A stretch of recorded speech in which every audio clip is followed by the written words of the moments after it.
दाता जी, दाता तेरे भरे हैं खजाने, तेरे दर पर कमी कुछ नहीं है। दाता तेरे भरे हैं खजाने, तेरे दर पर कमी कुछ नहीं है। जिस धरती पे चरण छुआए, उस धरती के भाग जाग जाएं। ये तो आए हैं भाग जगाने, इनके दर पर कमी कुछ नहीं है। ये तो आए हैं भाग जगाने, इनके दर पर कमी कुछ नहीं है।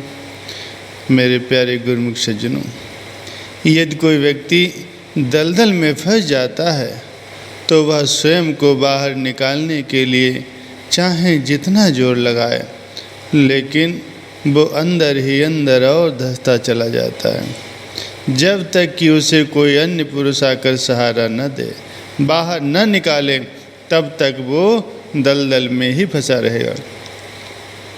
ठीक ऐसा ही हाल माया में लिप्त इंसान का होता है। वो जितना इससे बाहर निकलने का यत्न करता है, उतना ही अधिक और फंसता चला जाता है।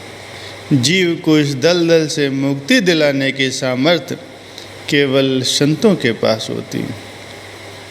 संत सद्गुरु भक्ति की डोर के द्वारा माया में धसे हुए जीव को बाहर निकाल कर उसे नव जीवन प्रदान करते हैं। उनकी जितनी भी रचना होती है वो जीव के कल्याण के लिए हुआ करती हैं। उन्होंने अपनी कृपा से जीव को मोह रूपी कीचड़ से निकालने के लिए आरती, पूजा, सेवा, सिमरन, भजन, ध्यान और सत्संग की मजबूत डोरियां बना दी। जीव जितना ही नियमों पर अमल करेगा, उतनी ही उसकी डोरियां शक्तिशाली होती जाएंगी। तब माया उस पर कोई भी प्रभाव नहीं डाल सकेगी। महापुरुषों के अतिरिक्त संसार में जीव का कोई भला नहीं कर सकता। जो भाग्यशाली जीव सद्गुरु की मौज के अनुसार चलते हैं, वे फिर निर्बंध होकर के सच्ची शांति प्राप्त करते हैं, सुख स्वरूप हो जाते हैं। सद्गुरु सचखंड के वासी होते हैं। वे नर रूप धारण करके इस लोक में रहते तो अवश्य हैं, लेकिन वे आम संसारी जीव की तरह जीवन जीने के पाबंद नहीं होते।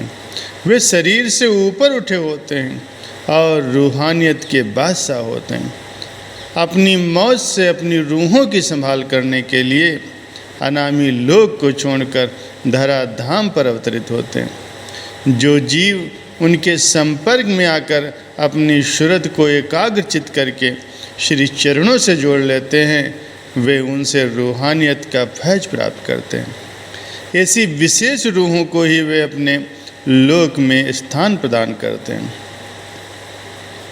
सद्गुरु के शब्द की कमाई करने वाली आत्माएं अंत में सचखंड में निवास पाती हैं। गुरु शब्द से सूरत की तार को जोड़कर वे अमृत रस का पान करती रहती हैं।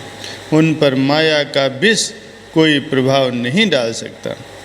भगत नामदेव जी जाति के छिपे थे और कपड़े पर छपाई का काम किया करते थे। एक दिन भगत त्रिलोचन जी ने देखा कि भगत नामदेव जी बैठकर चादरें छापने का काम कर रहे हैं, तो उन्होंने कहा, नामा मैया मोहिया कहे त्रिलोचन मीत, काहे छिपहु छाई ले रामन लावो चित। भगत त्रिलोचन जी भगत नामदेव जी को संबोधित करते हुए कहते हैं कि आपको तो माया ने लुभा रखा, क्योंकि आप राम नाम को छोड़ करके कपड़े छापने का काम कर रहे हैं।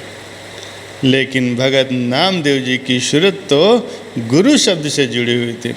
उन्होंने उत्तर दिया, नामा कहे त्रिलोचना, मुख ते राम संभाल, हाथ पाँव कर काम सब, चित निरंजन लाल। फरमाया, कि मैं शरीर से भले ही छपाई का काम कर रहा हूँ, लेकिन मेरी सुरति सदा मालिक के चरणों के संग जुड़ी हुई है। हाथ पांव से सब कार्य करते हुए भी जिह्वा से उस मालिक का ही सुमरण चलता रहता है। जिह्वा को सद्गुरु शब्द के रस में सराबोर कर लेने से मन के सभी दुश्मनों से सहज में ही मुक्ति मिल जाती। विषय विकारों की आसक्ति छूट जाती है। जो उठते बैठते सोते जागते अपनी सूरत को शब्द के संग जोड़े रहते हैं, उन पर मालिक की असीम कृपा उतरती है। वे सभी बंधनों से रिहा पा करके सुख स्वरूप परमात्मा के साथ मिलकर के उसी में समा जाते हैं। सुखमनी साहिब में वर्णन आया है, जिसके अंतर बसे निरंकार तिसकी सीख तरे संसार। जिसके मन में कर्ता धर्ता परम पिता परमेश्वर का वास होता है, उसके द्वारा दर्शाए गए मार्ग पर चलकर दुनिया राहत व चैन पाती है। जिन्हें गुरु दरबार की बैठक मिली है और श्री सद्गुरुदेव महाराज जी की चरण शरण व उनके पावन वचन सुनने का शुभ अवसर मिला है, ये उनकी बहुत खुश नसीबी है। जब पूर्वले जन्मों के कर्म फल देने को आते हैं, तब जाकर के कहीं ऐसा संयोग मिलता है। सद्गुरु के पावन दरबार में कोई बिरली गिनी चुनी रूह को ही प्रवेश मिलता है, क्योंकि भक्ति मार्ग कोई सहज मार्ग नहीं है। यहाँ हर समय मन पर नियंत्रण करना सिखाया जाता है। आज्ञा में तत्पर रहने का पाठ पढ़ाया जाता है, ताकि जीव अपने जीवन को महापुरुषों के वचनों के सांचे में ढालकर सत्य की राह पर चलता हुआ श्री सद्गुरुदेव महाराज जी की प्रसन्नता को पाता है और अपने जीवन के उद्देश्य को प्राप्त करता है। सत्य तो आखिर सत्य ही होता है। कहते हैं, सच की नाव हिले पर डूबे कभी नहीं। जो सत्य से अनभिज्ञ हैं, जिन्हें इस राह पर चलने का अनुभव नहीं है, वे भक्ति की महिमा को भला कैसे जान सकते हैं। वे तो इसे ठिठोली मात्र मानकर हंसी उड़ाने से भी परहेज नहीं करते। लेकिन जिन्हें यथार्थ का ज्ञान होता है, वे लाख कठिनाइयाँ आने पर भी सत्य के मार्ग से अडोल रहते हैं। जो सद्गुरु की आज्ञा को मानकर भक्ति करते हैं, उनके प्रति गुरबाणी में कथन आया है, सूरा सो पहचानिए जो लरे दीन के हेत, पुरजा पुरजा कट मरे कबहू न छाड़े खेत। सद्गुरु की आज्ञा को शिरोधार्य कर ऐसे भक्तों ने शारीरिक दुख, शारीरिक यातनाओं की तनिक भी परवाह नहीं की। जो असलियत के भेद को पा गए हैं, वो फिर नश्वर व फानी चीज़ों में अपने चित्त को अटका कर समय नहीं गंवाते। परंतु ऐसी सूझबूझ रखने वाले कोई बिरले ही होते हैं। ऐसे गुरुमुख प्रेमियों के नाम इतिहास में अमर हो जाते हैं। सत्य की राह कठिन होने पर भी स्थायी है, लेकिन असत्य की राह का वजूद घास की आग की तरह जलकर भस्मीभूत हो जाता है।